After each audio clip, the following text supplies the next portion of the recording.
Você está acompanhando o primeiro programa da série Conhecimento Matemático, desenvolvendo competências para a vida. E a partir de agora, nossos convidados destacam os principais pontos do debate de hoje. Eu quero começar pela professora Joana. Quais são os seus destaques, professora, sobre o que discutimos hoje aqui? Bom, essa questão sobre o debate, esse debate a respeito do ensino da matemática voltado para a vida, a gente estava conversando antes também, dá pano para manga, né? A gente tem muito o que falar, muito o que discutir, e aqui a gente só começou a falar alguma coisa de como a gente pode estar conduzindo as crianças desde a educação infantil para estar começando a entender a matemática e vendo a matemática com outra visão, uns olhos diferentes do que nós tivemos, nossa formação aconteceu, né? Então, isso é extremamente importante. Os vídeos que nós vimos também, principalmente com relação ao lúdico. O lúdico é uma questão muito importante dentro da educação infantil. Eu, como professora de educação infantil, vejo quanto isso faz diferença. É o diferencial, sim, para a criança se tornar um aluno com mais capacidade de assimilar essa questão do conhecimento formalizado quando ele é iniciado com o lúdico. Então, é uma questão muito importante que eu achei interessante a presença dela aqui no nosso debate. Obrigada, professora Joana. Professor Cristiano, seus destaques. Eu gostaria de fechar, ou abrir, na verdade, para a semana toda esse debate, que é essencialmente a questão da motivação para a matemática. Acho que isso é fundamental. E nós deixamos aqui a questão, onde é que está a motivação pela matemática? A motivação do professor, motivação das crianças. O que nós observamos é a tendência de se cada vez mais utilizar o jogo. E, na verdade, muitas das vezes, a entrada do jogo dentro da sala de aula seria um engodo pedagógico. Porque como o professor não consegue encontrar motivação dentro do próprio fazer matemática, então ele presta uma motivação a priori do jogo para fazer com que a criança faça a matemática. Ou será que seria, como a própria Ana Teresa colocou, através de uma metodologia ideal? Será que existe essa metodologia ideal?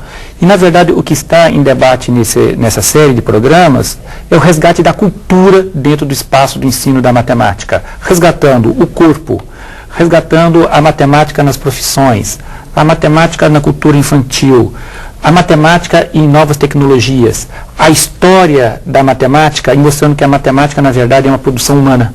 E ela é bonita porque ela retrata toda a capacidade do homem se extrapolar, de ele construir cada vez mais novos limites. Então, vamos continuar o nosso debate, no nosso próximo programa, tentando descobrir onde é que está essa motivação. Tá certo, professor. Obrigada. Professora Ana Teresa, seus destaques. Eu deixo aqui também, né, como alguma coisa para ser pensada ao longo dos programas da semana, né, que todos vão ser voltados para a questão da matemática voltada para a vida, que a gente tenha bastante cuidado ao pensar nessas conexões com a seguinte questão. Eu acho que quando a gente defende uma matemática curiosa, interessante, prazerosa, motivadora do aprender, né, matemática, em momento nenhum a gente está deixando de dar importância ao aprofundamento conceitual que os alunos precisam ter e da sistematização dos conteúdos que a gente precisa fazer com ele na escola. Então, quando a gente pensa aqui em caminhos alternativos, em metodologias, em práticas de sala de aula que contemplem, né, essas questões da matemática interessante, agradável e curiosa, a gente não pode abandonar esse outro lado, que é uma coisa super importante que faz parte do nosso trabalho, né? Então, que a gente pense sempre nesses dois caminhos, quer dizer, Cristiano fez uma metáfora muito interessante quando a gente conversava hoje, que a gente é como se a gente estivesse numa pista uma pista de duas pequenas pistas, onde a gente, ao mesmo tempo que a gente aprofunda conceitualmente, a gente utiliza a sociocultura e etc e tal. Obrigada. Bom, o primeiro programa da série Conhecimento Matemático, desenvolvendo competências para a vida, fica por aqui. Eu quero agradecer as presenças do Cristiano Alberto Muniz, professor da Faculdade de Educação da Universidade de Brasília, da Joana Pereira Sandes, professora do Centro Educacional Lago Norte, em Brasília, e da Ana Teresa Carvalho de Oliveira, professora do Instituto Superior de Educação do Rio de Janeiro. Eu agradeço também ao professor de matemática Francisco Santos, que participou direto do Maranhão. Você pode ter acesso aos textos referentes a esta série na nossa página na internet. Anote o endereço www.redebrasil.tv.br/salto. No Salto para o Futuro de amanhã, vamos discutir a alfabetização com os números. Até lá!